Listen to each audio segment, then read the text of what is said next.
السلام عليكم. تخيل يا عزيزي تكون ماسك مشروع من انجح المشاريع الكرويه اللي موجوده في الكره المصريه بل في افريقيا كلها. الدنيا معاك ماشيه كويس، واخد افريقيا وبتاخد الدوري كعادتك، وافريقيا بعد ما كانت غايبه عنك بقيت خلاص عارف تاخدها وعارف توصل لها.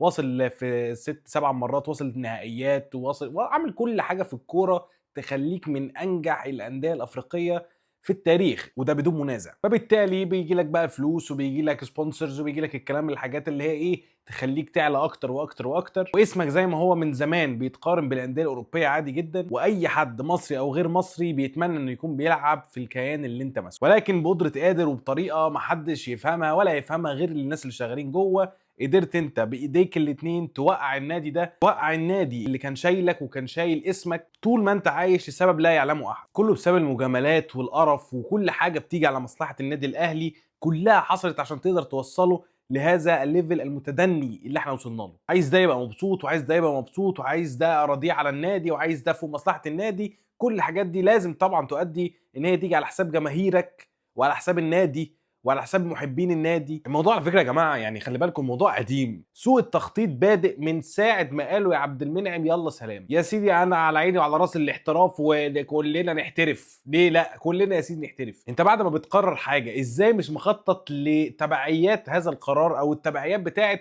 طب هنعمل ايه بعد كده؟ النادي الاهلي من ساعه خروج عبد المنعم وهو بيعافر وبيحاول ان هو يلاقي بديل ليه، وكل شويه بيجيبوا بديل اوسخ من البديل اللي قبله.